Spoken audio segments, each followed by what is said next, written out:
কেমন আছো বন্ধুরা তোমরা সবাই? সোমার চ্যানেলে তোমাদের সবাইকে স্বাগত। তো দেখো আমি মাছ নিয়ে রান্নাঘরে চলে এসেছি। মাছগুলোকে আমি ধুয়ে পরিষ্কার করেও নিয়েছি। তো দেখো আজকে মাছগুলো গোল গোল করে কেটে নিয়েছি।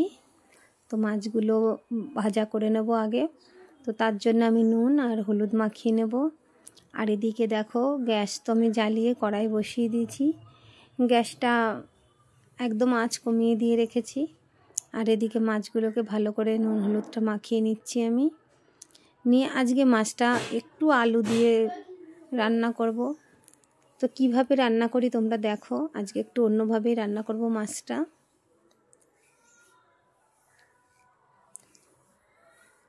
তো মাছগুলো তো ভালো করে আমি নুন হলুদ মাখিয়ে নিলাম।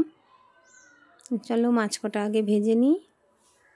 তো এদিকে দেখো কড়াই গরম হয়ে গেছে, আমি তেল দিয়ে দিচ্ছি।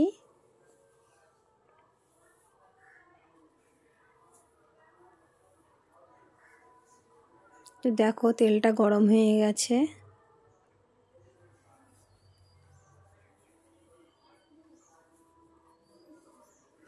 মাছের পিসগুলো অনেকটাই বড় বড়, তোমরা দেখতেই পাচ্ছ।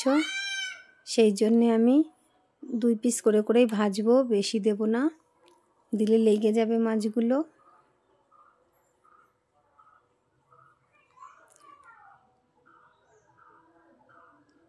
তো এই মাছগুলোকে তুলে বাকি মাছটাও এইভাবে ভাজা করে নেব।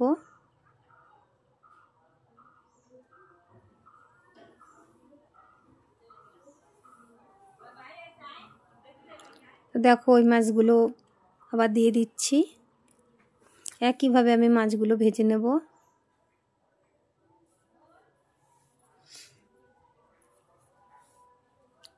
তো মাছটা ভাজা হয়ে গেছে।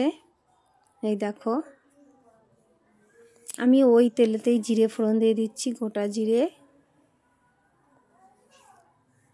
জিরেটা ফোড়ন দিয়ে একটু নাড়াচাড়া করে আমি তেজপাতা দিয়ে দেব।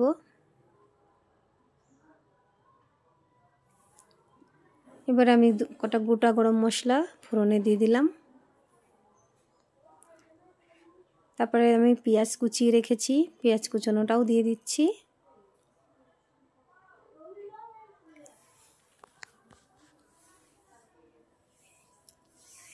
পেঁয়াজ কুচানোটা দিয়ে একটু নেড়েচেড়ে আমি আলুগুলো দিয়ে দেব। আমি একদম খুবই অল্প আলু দিয়েছি, একটা আলু একটু পাতলা পাতলা করে কেটে দিয়েছি। এই পেঁয়াজের সাথে যতটুকু ভাজা হবে তাতেই হয়ে যাবে, খুব বেশি ভাজার দরকার নেই।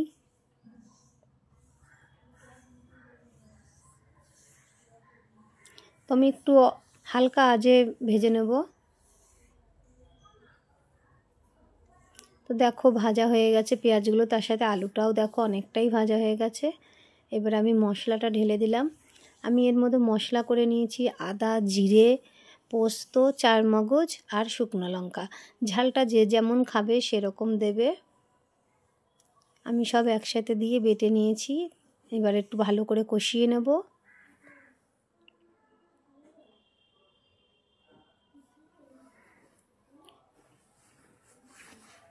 মশলার বাটিটা ধোয়া জল আমি একটু দিয়ে দিলাম। দিয়ে মশলাটা আমি একটু ভালো করে কষিয়ে নেব, কারণ একটু হালকা আঁচে রেখে মশলাটা যত ভালো করে কষিয়ে নেওয়া যাবে তত টেস্ট হবে তরকারি। তো এবার আমি কতগুলো টমেটো কুচিয়ে রেখেছিলাম, একটা টমেটোর হাফটা মতন আমি কুচিয়ে রেখেছিলাম, সেই টমেটোটাই দিয়ে দিলাম। টমেটোটা দিয়ে আমি ভালো করে কষিয়ে নেব। তো দেখো কষানো তো অনেকটাই হয়ে গেছে, টমেটোটাও দেখো একদম গলে গেছে। এখন অবধি দেখো আমি কষাচ্ছি, আমি কিন্তু এখনও নুন হলুদ দিইনি। এবার আমি নুন হলুদ দেব। তো দেখো পরিমাণ মতন লবণ,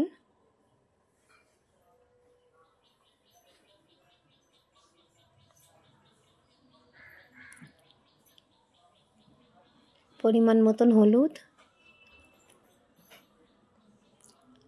নুন হলুদটা দিয়ে আমি আবারও বেশ খানিকটা কষিয়ে নেব।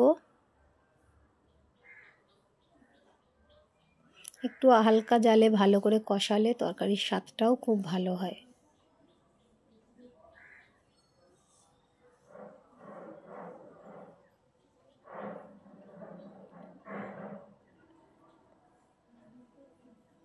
দেখো তরকারিটা তো কষানো হয়ে গেছে। আমি খুব ভালো করে কষিয়ে নিয়েছি তরকারিটা।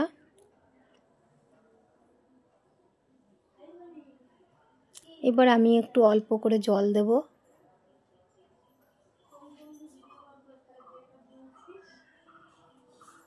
অল্প জল দিয়ে আমি আরেকটু নেড়েচেড়ে ভালো করে তরকারিটা ভালো করে মিশিয়ে নেব।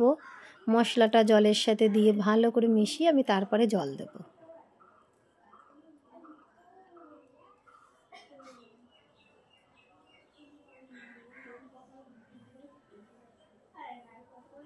তো দেখো একটু জল দিয়ে আমি আবারও ভালো করে নেড়েচেড়ে আর একটু কষেও গেল, আর দেখো মশলাটা খুব সুন্দর জলের সাথে মিক্সড হয়ে গেল।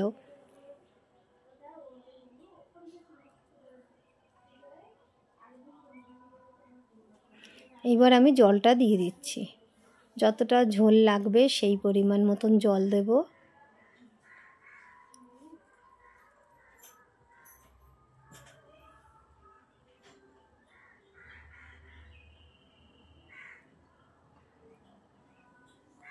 তো আরেকটু জল লাগবে, আমি সেই জন্য আরেকটু জল দিয়ে দিচ্ছি। আলুটাও তো একটু সেদ্ধ হবে, তারপরে মাছ যাবে। তো আমি একটু ঢাকা দিয়ে দিচ্ছি। তো দেখো তরকারিটা তো ফুটছে টকবক করে। আলুটাও মনে হচ্ছে সেদ্ধ হয়ে গেছে। চলো তোমাদের একটা আলু ভেঙে দেখাচ্ছি। এই দেখো একদম সেদ্ধ হয়ে গেছে আলুটা। এইবার আমি মাছ দিয়ে দেব।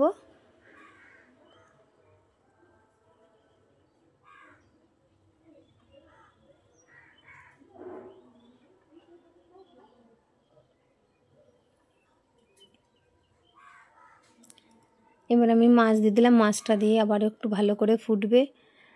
তোমরা চাইলে পরে মাছে নামানোর আগে একটু ধনেপাতা দিতে পারো, ভালোই লাগে খেতে। কিন্তু আমাদের বাড়ির লোক পছন্দ করে না বেশি একটা, সেই জন্য আমি ধনেপাতাটা দিচ্ছি না। তো তোমরা চাইলে দিতে পারো, যারা ধনেপাতা খেতে ভালোবাসো তারা দিতে পারো ধনেপাতা। তো দেখো তরকারিটা হয়ে গেছে।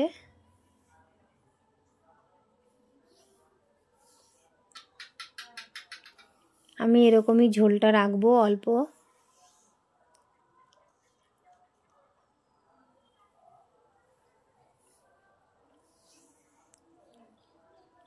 তো দেখো আমি তরকারিটা নামিয়ে নিয়েছি। এই দেখো এরকম নামিয়েছি, কতটা দেখতে সুন্দর হয়েছে বলো। তো যাই হোক বন্ধুরা, আমার ভিডিওটা যদি তোমাদের ভালো লাগে একটা লাইক কমেন্ট শেয়ার করো।